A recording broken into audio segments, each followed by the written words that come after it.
श्री कृष्ण जी हैं, हम उनके वंशज हैं और श्री कृष्ण जी की हम इतनी इज्जत करते हैं। नरेंद्र मोदी जी हमारे इंचार्ज हुआ करते थे गुजरात मुख्यमंत्री बनने से पहले। यूपी में भी वो योगी जी जो हैं वो अच्छा काम कर रहे हैं, उनकी भी मिसाल है। जब भारतीय जनता पार्टी का जन्म नहीं हुआ था तब से मैं भारतीय जनता पार्टी में काम कर रहा हूँ। सिर्फ कंट्रोवर्सी है, जबरदस्ती लोगों को, जवानों को, नौजवानों को भड़काने वाला काम।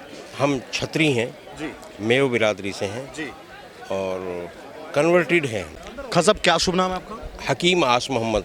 अच्छा, कहाँ के रहने वाले? मैं हरियाणा का रहने वाला हूँ और हरियाणा में एक डिस्ट्रिक्ट बनाया नया, नूह, पहले गुड़गांव था।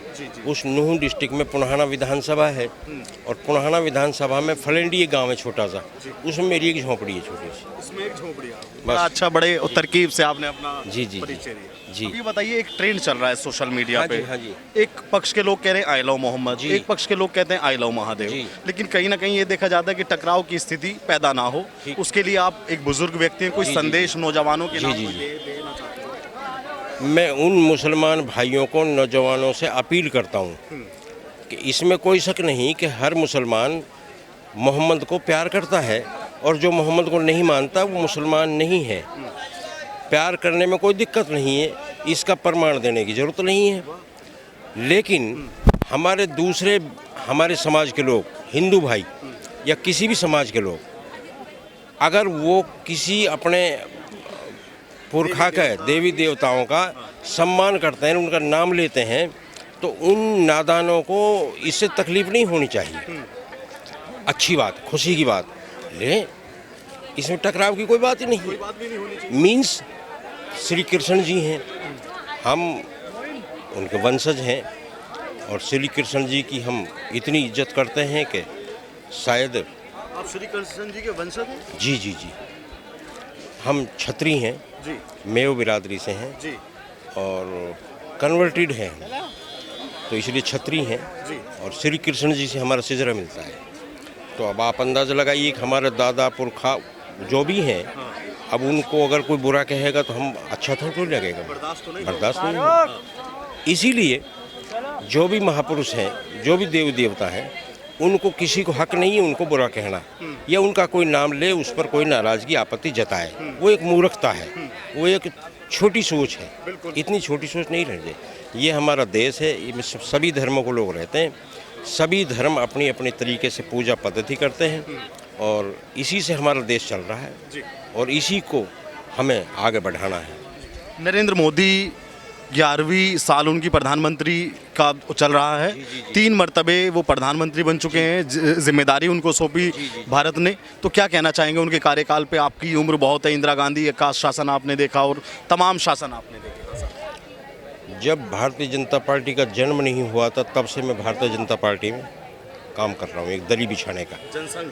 जी जी जी, जनसंघ के समय से। नरेंद्र मोदी जी हमारे इंचार्ज हुआ करते थे गुजरात मुख्यमंत्री बनने से पहले और मुझे पार्टी ने राष्ट्रीय लेवल पर काम करने का मौका दिया। तो आप तो मोदी जी से मतलब पहले ही मिल चुके, सीधे गुफ्तगू भी होती होगी? पूरी, जैसे पारिवारिक मामला है ऐसा हमारा मामला है।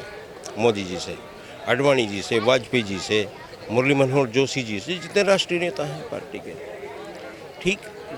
और 11 साल मोदी जी ने जो पूरे किए हैं ये तारीफ़ के काबिल हैं, बहुत अच्छा। इसमें मुझे 2 चीज़ बताइए जो काबिल तारीफ। देखिए साहब, काबिल तारीफ़ एक तो ये है कि हमारे देश में जब से मोदी जी आए हैं, जो हर महीने या हर 2-4 महीने के बाद झमेले होते थे, झगड़े होते थे, उन पर विराम लगा है। ठीक, एक मोदी जी जो कहते हैं वो करते हैं, झूठ नहीं बोलते। और मोदी जी का एक नारा है कि सबका साथ, सबका विकास, सबका विश्वास, उस पर खरे उतरे। जैसे मैं मुसलमान हूँ, मुझे पता नहीं था कि आयोग क्या चीज़ है या मुझे कहीं लेना चाहिए। मोदी जी ने एक आदेश किया हरियाणा वालों के लिए कि हरियाणा में हरियाणा गौ सेवा आयोग का गठन हो रहा है, एक मुस्लिम लोग, और जब मुस्लिम में नाम आया तो प्रदेश ने मेरा नाम आगे कर दिया। तो अब आप अंदाज़ लगाए कि मुस्लिम भी कैसे हो गया। मुझे बुढ़ापे में जो सम्मान दिया है वो सिद्ध कर दिया कि हम सभी को साथ लेकर चलते हैं। तो बस आगे क्या लगता है मोदी जी के बाद अगर देश का फ्यूचर क्या लगता है आपको, कुछ ऐसा कोई प्रेडिक्शन आपका? देखिए साहब, जब तक मोदी जी रहेंगे, जब तक अच्छा राज करेंगे, आगे का किसी को पता नहीं। मैं ये पाँव उठा रहा हूँ, इसका पता नहीं क्या होगा। ठीक, बस इतना ही है। जब तक मोदी जी रहेंगे, अच्छा काम करेंगे देश के लिए। अच्छा किया है, अच्छा करेंगे। आप भी एक शख्सियत हैं और मैं बस एक, ये मेरा अंतिम सवाल है, फिर आपका लोग बाहर इंतजार करने मुझे पता है। एक आखिरी सवाल मेरा ये है कि बरेली में कल जो हिंसा फैली, तोकीर रजा ने नौजवानों को इकट्ठा किया। अब तोकीर रजा तो अपने घर पे हैं और उनके घर वाले भी, लेकिन वो नौजवान जेल में या अस्पताल। जी जी जी, देखिए, चाहे कोई मौलाना हो चाहे कोई हो, फिसादात का माहौल नहीं बनाना चाहिए। अक्लमंद आदमी का काम ये है कि वो फिसाद को रोके। क्या जी, वो फिसाद को रोके, ना कि यहाँ कोई झगड़ा हो रहा है और उसमें मैं किसी का फेवर करके और उसको गलत हवा दूँ, ये अच्छी बात नहीं है। शांति में, अमन में फ़ायदा है सबका। क्या सबका फ़ायदा है। और यूपी में भी मोदी जी, वो योगी जी जो हैं, वो अच्छा काम कर रहे हैं।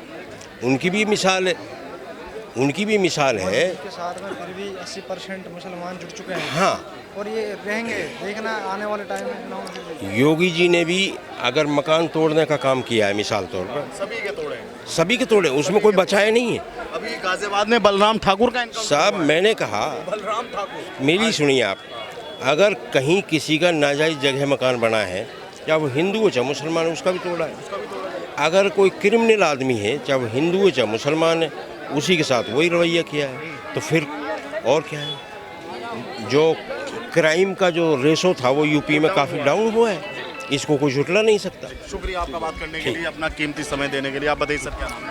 मेरा नाम हाजी अशफाक अंसारी। अंसारी जी कहाँ के रहने वाले? मैं महाराष्ट्र नागपुर से नागपुर से। जी जी। क्या क्या कहेंगे, आज कैसा रहा प्रोग्राम? नहीं, प्रोग्राम ये बहुत अच्छा रहा। खासकर मुस्लिम राष्ट्रीय मंच का प्रोग्राम बहुत अच्छा, और बहुत सालों के बाद राष्ट्रीय मुस्लिम मंच से लोग जुड़े और एक प्रोग्राम अच्छा हुआ। और मैं 20 साल पूरे करने वाला है मुस्लिम राष्ट्रीय मुस्लिम में 25 साल हो गया। ये एक झाड़ लगा था और आज बहुत बड़ा बरगद का झाड़ हो गया।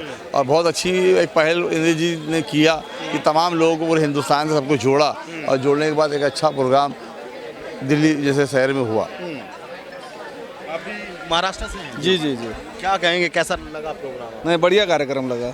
नागपुर से हम लोग। हाँ, नागपुर से आए हैं। जी जी जी। जहाँ पे आरएसएस का पूरा। जी जी जी जी जी जी। अच्छा, एक आइलाव मोहम्मद, आइलाव महादेव का एक ट्रेंड सोशल मीडिया पे चल रहा है, आप भी देख रहे होंगे। कई शहरों में पोस्टर भी लगा दिए गए, क्या कहना चाहेंगे? ये सिर्फ कंट्रोवर्सी है। ज़बरदस्ती लोगों को, जवानों को, नौजवानों को भड़काने वाला काम हो रहा है। ये नहीं होना चाहिए। जिसको जिसके समाज से है उससे मोहब्बत होनी चाहिए, लेकिन इसको ला करके इसको कंट्रोवर्सी करना और नौजवानों को भड़काना, ये गलत बात है। इससे देश का भी नुकसान है और नौजवानों का जी, बहुत बड़ा नुकसान है। देश का तो बहुत बड़ा नुकसान है। मुकदमे उन पे दर्ज होते हैं, वो जेलों में सड़ते हैं, कई कई साल बाहर नहीं आते, कई साल तारीखें चलती हैं। बरेली में हुआ। बरेली में मौलाना तोकीर रजा ने लोग इकट्ठा किए, पहले पुलिस वालों ने मना भी किया, लेकिन वो माने ही नहीं। नहीं तो गलत है ना ये चीज़। वो तो अपने घर पे बिरयानी खा रहे हैं और वो नौजवान कोई अस्पताल में और कोई वो ज़बरदस्ती सजा, बेगुनाह को सजा मिल रही है ना। और जिसने भड़काया है, जिसने जो ये सब चीज़ें किया, उसको ये होना चाहिए। ये सब नहीं होना चाहिए देश के अंदर में। देश आगे बढ़ रहा है, देश को आगे बढ़ने से कोई नहीं रोक सकता। आपको लगता है कि नरेंद्र मोदी के नेतृत्व में देश ने तरक्की की है? जी जी, बिल्कुल की है, बहुत तरक्की की है। आप देश घूमो तो समझ में आ जाएगा। हमारे नागपुर में आके देखिए कितना विकास हुआ है। पहले नागपुर पहचान में नहीं आता था। अब लोग जो आते हैं 5 साल के बाद में, तो देखने के बाद में पहचान नहीं पा रहे। इतना विकास हुआ है। चलिए, ठीक है, thank you. Okay, thank you.